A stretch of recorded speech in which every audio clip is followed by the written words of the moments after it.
Hello, everyone. Welcome back to the New Hampshire Business Show. My name is Chris Pastrana, your host, and today I'm here with Kyle Battis of New Hampshire Strategic Marketing. Good to be here, man. How's it going? Very good, very good. Thanks for taking the trip down. I know. I actually have a client right down the road. LaBelle Winery is one of my clients. Yeah. So I go a specific way to get there, and the Google Maps drove me all through creation to get here. So I'm glad I made it too. Yeah, definitely.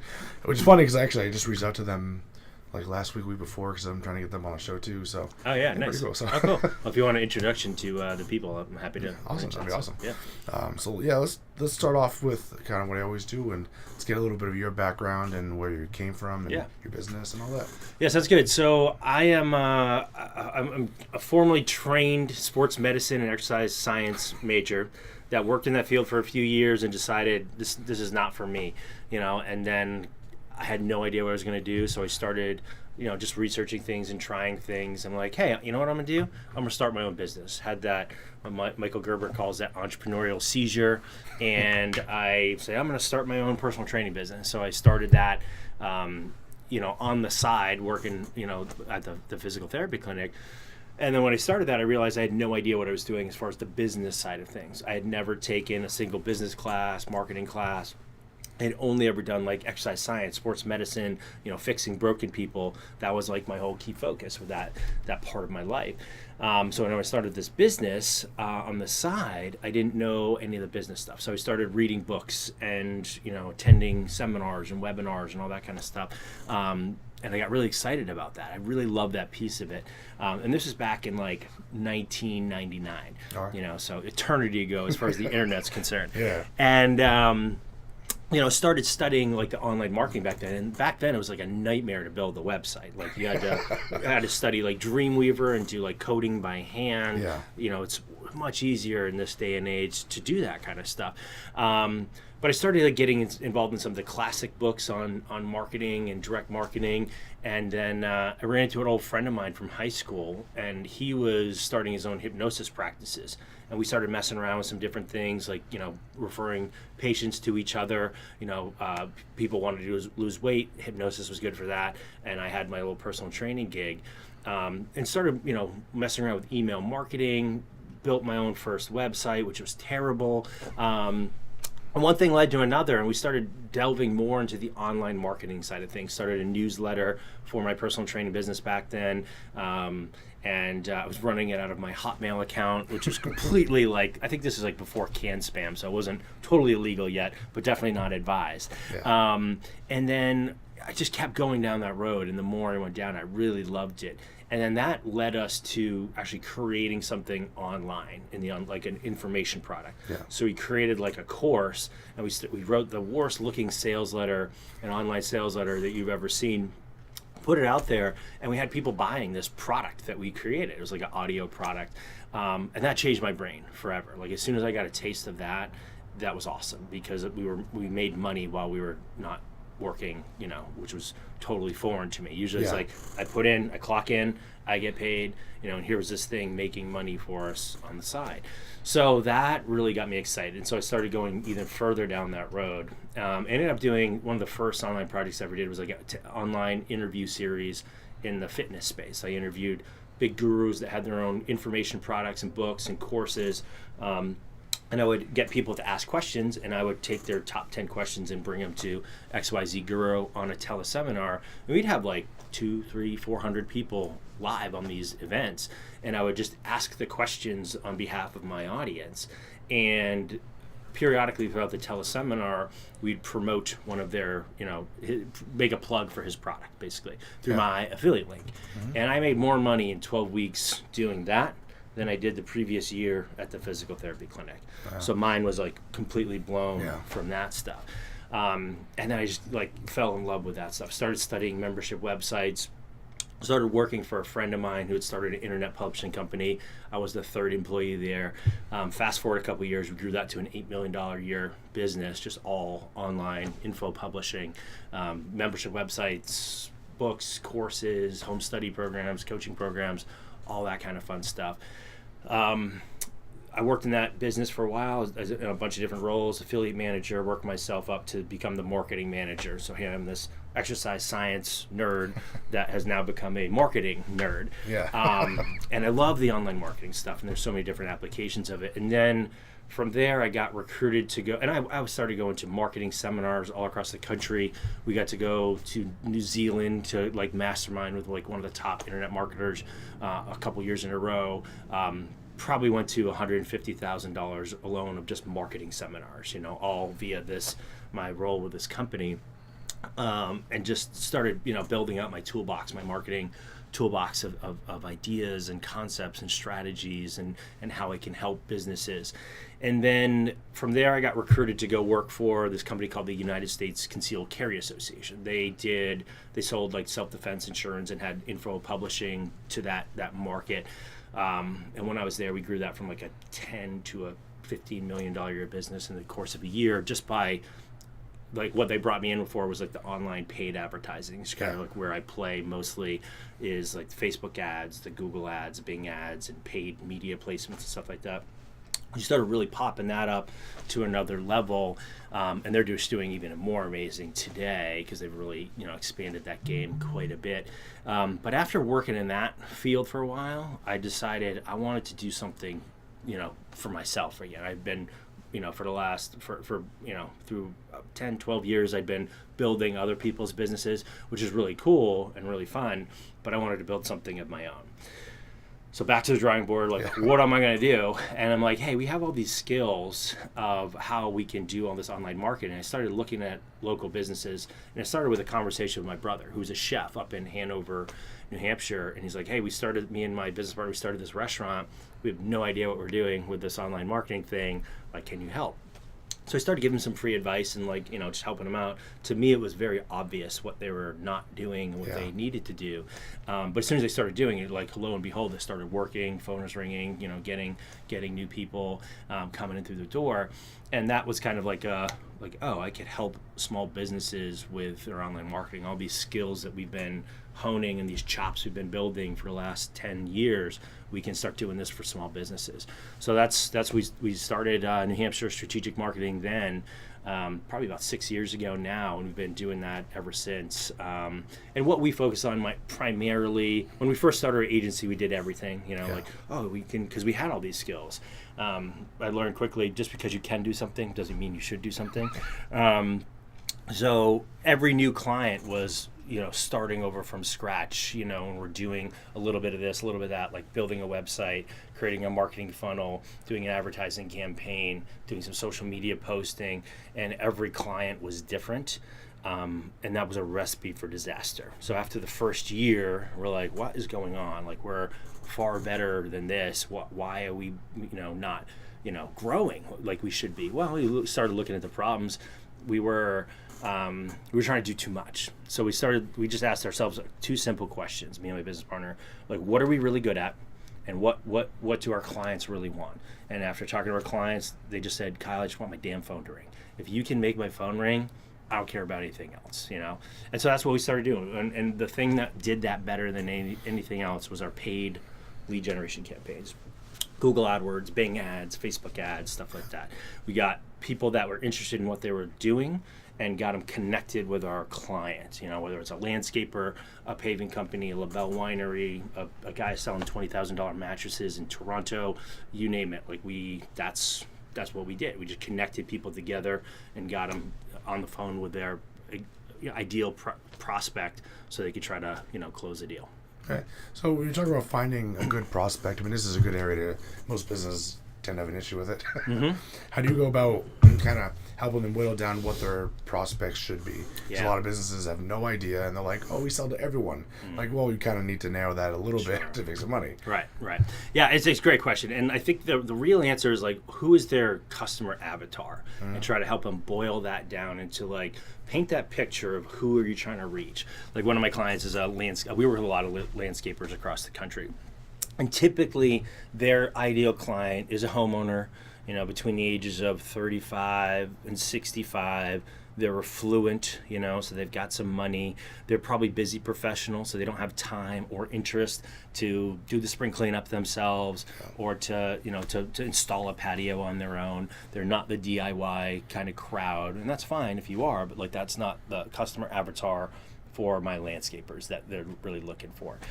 Like Bedford, great area, for my landscaping clients. And I know quite a few of them have, clients down in this area, because there's a bunch of busy professionals that have money. And so my advice would be figure out who that customer avatar for you is. I think really good advertising is about exclusion. You're trying to weed out as many of the people that don't make sense and don't fit, your ideal customer avatar, and really hone in, like the center of the bullseye on that ideal person who you are. Once you know who that is, the geography that they live in, how much money they have, what they're searching for, you can kind of figure, the next step is figure out, okay, where are they hanging out? People are spending hours a day on Facebook and on their mobile phones. 90% of all internet traffic is coming from between Google and Facebook. So that's where we're spending most of our time, to try to get leads for our clients. You got to have that Google presence, probably running ads depending on what they're doing, have the presence in the maps, search engine optimization stuff. And then on the Facebook and Instagram side of things, they're just hanging out there. They're not that, and how you advertise in those two different platforms is completely different. So I don't know if you want to go down that road. Sure. Yeah. So Google, like I'm sitting here, like maybe I need to get snow removal going at my house, because I might go to Google. If I don't have a personal recommendation, that's always the best way to go. Like if you get the networking and the personal recommendation and the relationships and the referrals from your existing customers, that's like gold, like top tier kind of things. But that's not enough for most businesses to really thrive and keep it growing. So if you need more, that's when you just need to be showing up when and where somebody is searching for you, right? Yeah. So they're going to Google. 96% of people start a search for a small business, using Google, a search, whether they're typing on their laptop or they're doing it on their phone. And I always tell my clients, you got to think mobile first in this day and age, because we have these things within arm's reach, not all the time. Most people have them with them 24 hours a day. They're somewhat within arm's reach. And that's how we're connecting with the world. So you have to be showing up, in that medium, and there's a few different ways to show up.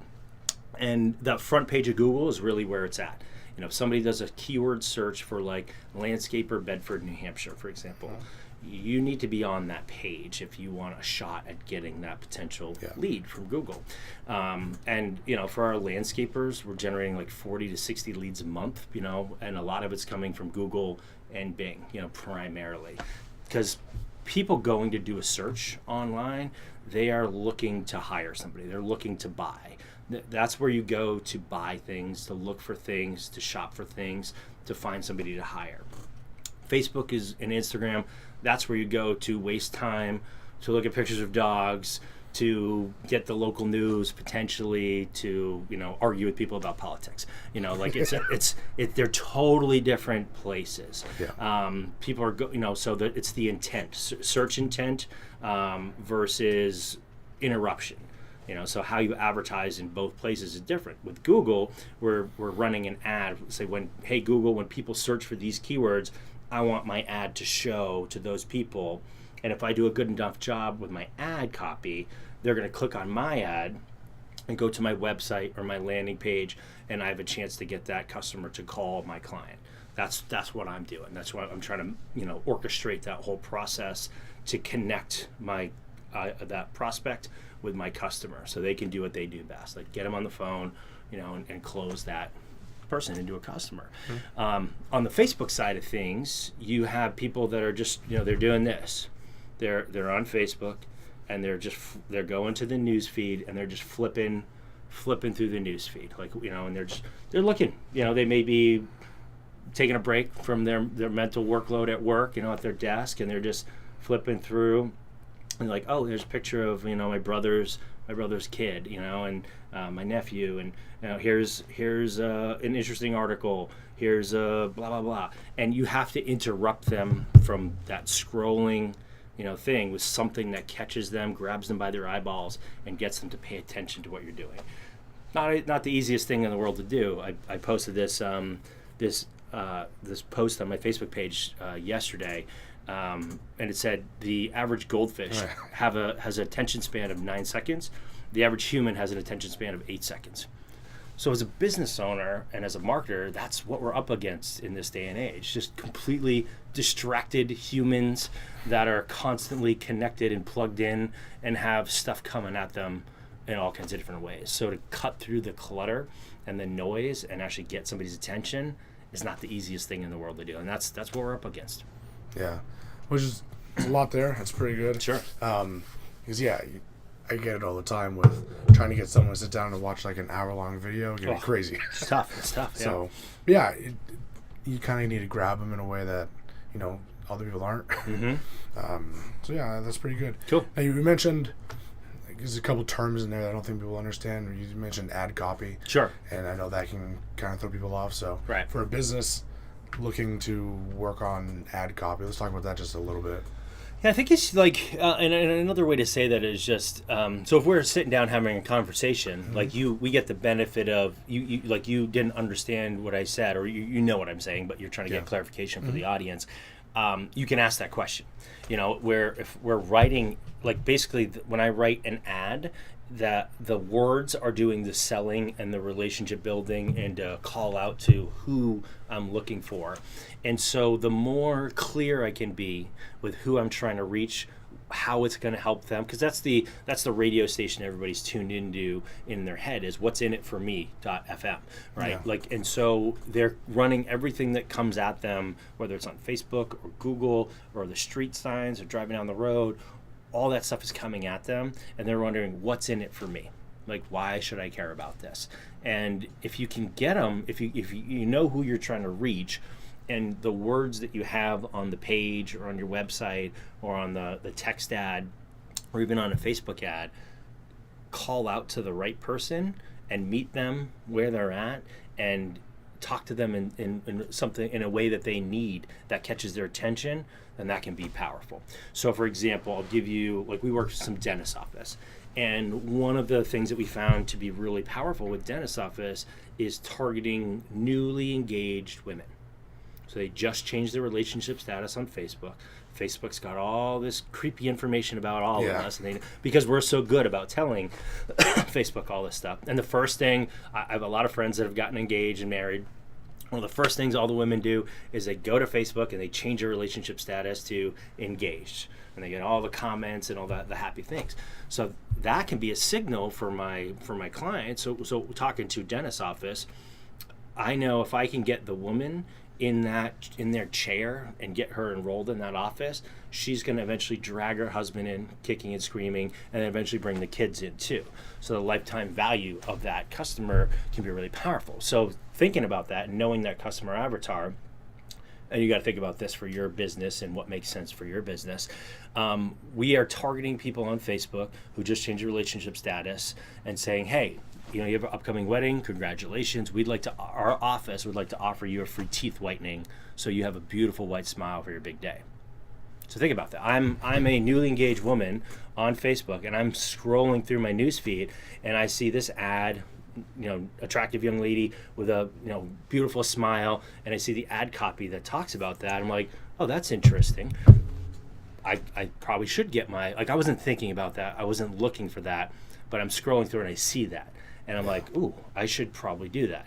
And that's what I have to do. I have to catch their attention with something that they want, whether they know it or not, on the Facebook side of things, and then have them click on my ad. And when they click on the ad, they'll go to a landing page, it'll collect their name and email address, and that connects them over to my client at the dentist office. Yeah. And then they can do the thing, schedule, get the person in the chair, do the free teeth whitening, and then of course while they're in there, going to be like, you got a little plaque on, number 7, and number 14 has a cavity. Do you want us to take care of that? And they, through that natural process, upsell them from that free teeth whitening lead to now they're a client and they're a customer, and they're getting some production out of that lead. And then eventually, knowing what they know about the dynamics of the relationship, they're probably going to bring in their husband, and eventually when they have kids, they're bringing their kids. So that's kind of how the ad copy works. You got to meet them where they're at with something that's of interest, that's going to call out to them and get their attention and bring them in. Yeah, kind of funny. As on a little side note, I read a case study about Target doing something very similar, and they say that there's only a few events in your life that really change buying habits, and like getting married and having a baby is one of them. Yep. So they target specifically people who are about to be or are pregnant, or are pregnant, should be. Yeah. And that's a good way to pitch someone from shopping a little low end, or pulling them into someone like Target. So Right. that's a really good point that you brought up. Like, there are cases, and businesses kind of think of that because they don't. That what is drastically going to change their buying habits to maybe put me in their ring or put them looking for me, and kind of target towards that. Yep. I think that's a good area to I focus on. agree. Like the life events is a huge thing. Like we can't use it for every business. It just Yeah. doesn't make sense for some.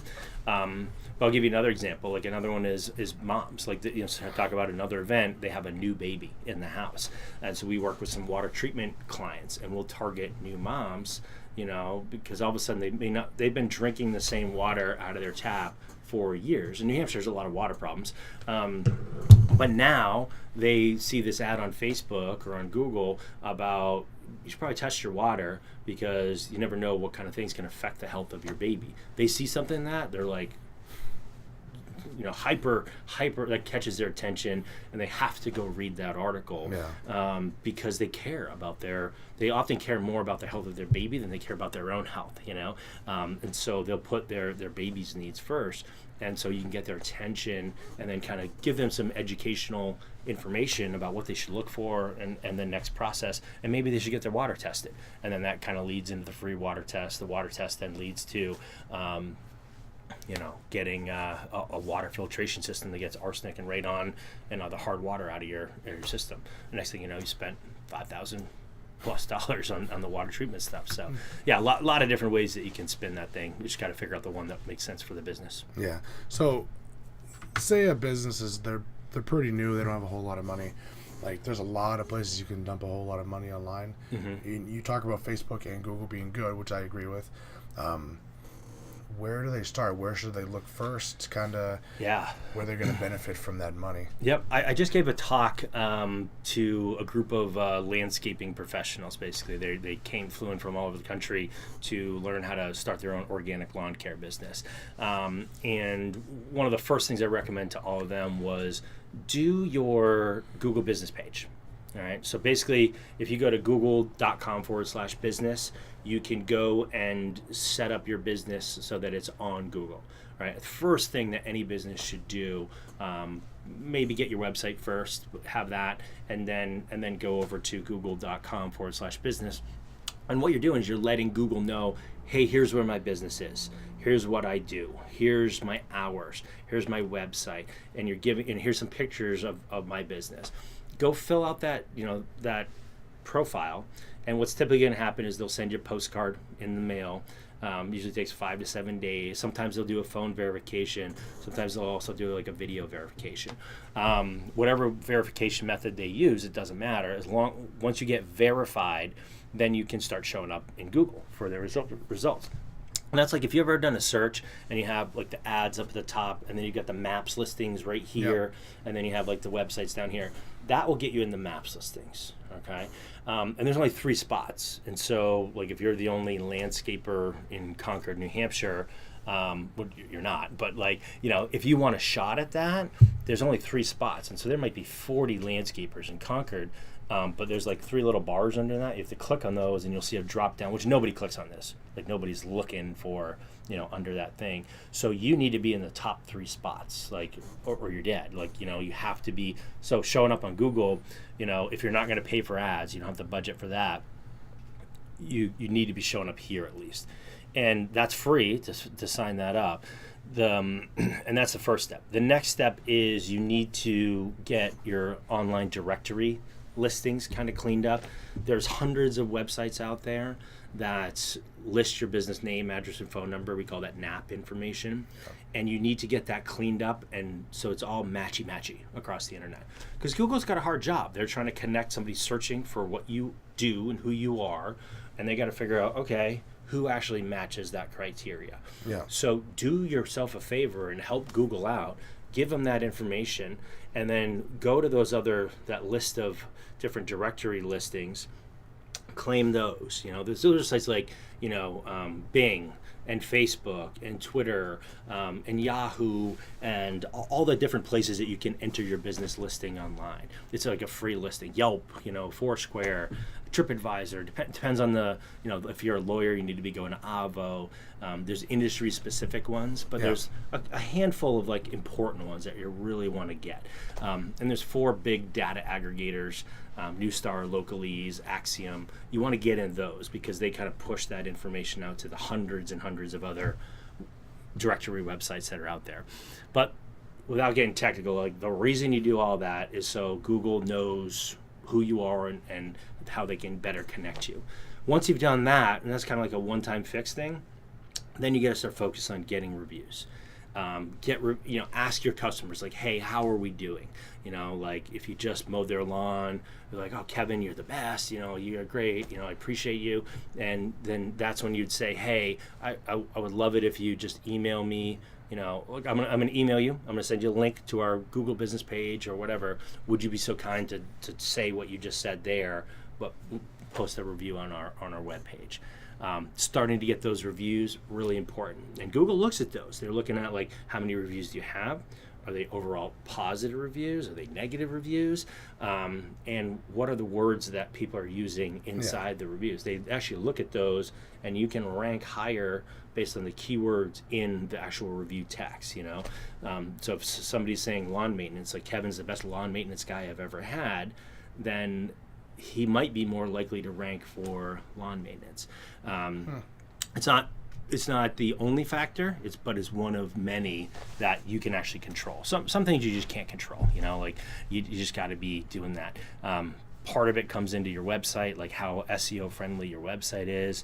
But as far as low-hanging fruit, that's the easiest low-hanging thing. I know businesses that's all they do, as far as their online presence, and they get good reviews, and they show up a lot. They don't pay for advertising, but they get a lot of clicks and phone calls just from optimizing their Google business page.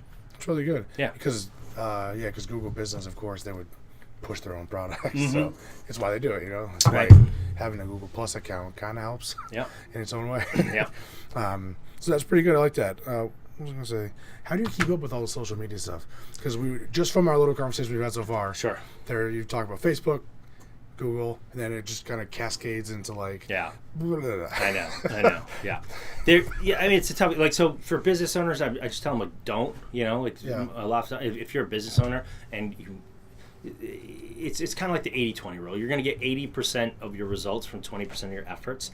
And I think the same thing is true with online advertising and where do I actually focus as a business owner? Where do I spend my time? If you can give it to somebody that knows what they're doing, happy day. Most business owners I know, they have to be wearing multiple hats. Like you take that example of the landscaper, he's got to be staying certified on the latest hardscaping techniques. He's got to be on top of his employee issues he has. He's got to maintain all his equipment. And then you say, okay, now you got to also stay on top of what's happening with Facebook and Google. There's no chance, That's what I do, is stay on top of that. And honestly, if you are a business owner, you have to do some of this yourself. I would spend most of my time focusing on Google and Facebook, period. Snapchat's cool. I use Snapchat. Are you going to get customers from Snapchat? Probably not. Are you going to get customers from Twitter? Probably not. If you don't have the time and you don't have the resources, I would spend time where most people are hanging out, which is Google and Facebook. There's law of diminishing returns. We do advertise in Bing for some clients, but typically we've already maxed out Google and now we're going into Bing. we don't start with Bing typically ever. We have one client who's a landscape architect in Seattle where Microsoft's offices are. Yeah. And in that case, we started with Bing because some of the rich Microsoft executives actually use Bing because they have to, because it's kind of weird if they're using Google. And so we start with Bing for that guy. But in most cases, you're starting with Google, and that's where you're doing. So that's what I would do. If I was a business owner, I would literally only pay attention to those two platforms. And I think Google and Facebook and Instagram are kind of in there. Yeah. If you do like to tweet, like I'm not a Twitter guy. Like I'm just not. If you do like to tweet, yeah, hang out there. And if you do that, if you love to write and you love to blog, sure, you can spend some time there. But I think for me, looking at what's actually going to make the phone ring and get people, to me, I'm spending my time in Google, Facebook, and Instagram. Yeah, because I think back in the day, Twitter probably would have been useful, but Sure. it's so noisy that Yeah. how you really gonna pick up a whole bunch of traffic especially for a local company? Right. Yeah. Yeah. Maybe if you have something big and cool that you can sell across the world, Right. probably. But yeah, local. Yeah. I usually don't point anyone towards Twitter. Yeah. Yeah. That's pretty funny. So, there's a couple things I saw on your website that was pretty cool. You're a best-selling author. Okay. Yeah. Thought that was pretty cool too. Thank So you, we talk thank about you. that real quick. 'Cause Yeah, we wrote a liked little that. book about Google AdWords, so and just basically the basics of Google AdWords and how to do it, why it's important. Like basically, if you're a business considering, is this something I should do? We'll put that out there. And we had another ebook too that was like more general online marketing things. It's pretty old now, but yeah, we sold a bunch of copies of that, and we just give them out to people and all that kind of fun stuff too. So Very cool. It's kind of fun, yeah. Yeah, awesome. And then just mention the 8-step perfect customer system. Yeah, that was that first one that was, I love this because it's basically, if you just think about like a marketing funnel, and at the top of the funnel, people have no idea who you are, they've never heard of you, and if you're a business, like that's the worst place to be, where you have a solution that you can help people with, but no one's heard of you, so they'll never hire you, right? And so the top of the funnel is just kind of creating that awareness. So like letting me hey, I'm over here, I'm in this. So like this thing that we're doing right now is an awareness thing for me. Yeah. I'm building a relationship with you, and then hey, we may go down a little further down the funnel, and maybe so now it's all about know, like, and trust. First you have to know that I'm alive for me to even have a chance at you hiring me someday. Yeah. And then you have to like me. If you don't like me, probably shouldn't work together. And then down the bottom is like, hey, this guy Kyle knows what he's talking about. I trust him. I trust what he's saying. And then we're trying to get to the try and the buy stage. Like, hey, what can we do? What's a foot in the door kind of thing? Like we do for some businesses, we do that like local citation cleanup that we were talking about. Yeah. It's a foot in the door service that we do. It's easy, it's easy to deliver. It's really helpful for them, and it's a short-term, quick thing that we can provide results with. That gets us in the door. Once we've had that, we've started that customer relationship, and then they're like, okay, what other stuff do you do? Like, okay, we do this advertising thing. And for the right people, we can go a little further down that rabbit hole and do that stuff. So it's basically, in a shortened answer, it's just trying to get people to know, like, and trust you, and bringing them down that funnel in a systematic, intelligent way, but a natural way too. It's not like, okay, let's go down to step 2, let's go to step 3. It should be kind of cool and natural along the way. Yeah. So you gotta just feel it flow, and it just kind of happens. Yeah, exactly. Yeah. It's good. That's pretty much all I have for questions. Okay. So let's do a quick plug of your products, Sure. where people can find you online, how they get a hold of you. Yeah, I appreciate that. Yeah, so we nhstrategicmarketing.com. You can find us on Facebook and Instagram, not Twitter. You can check out our website. We have some free resources there, like an online webinar. You can go watch that webinar, completely free. It's about me, about an hour or so, just going deeper on this online marketing thing. So if you like what you saw and you'd like to learn more, just go to the front page of our website, click on that. You can also check out that book we have, or sign up for a free consultation and kind of learn a little bit more about your business, do a little research for you, and kind of find out where we might be able to add value, and then kind of take that next step if it makes sense. Cool. Awesome. Cool. Awesome. So thanks for joining me on the show. Is there anything else you want to quickly brush over before we're all done? If there's any topics that you really want to talk about, or I think the only thing I'd say before we wrap up, I appreciate you having me. I really do. Video, what you're doing, I think is key. Like in this day and age, video and like the setup that you have, and more business, whether even if you're just doing like ghetto cell phone video like stuff, I think video is going to become more and more and more important. So I think what you're doing is really, really smart.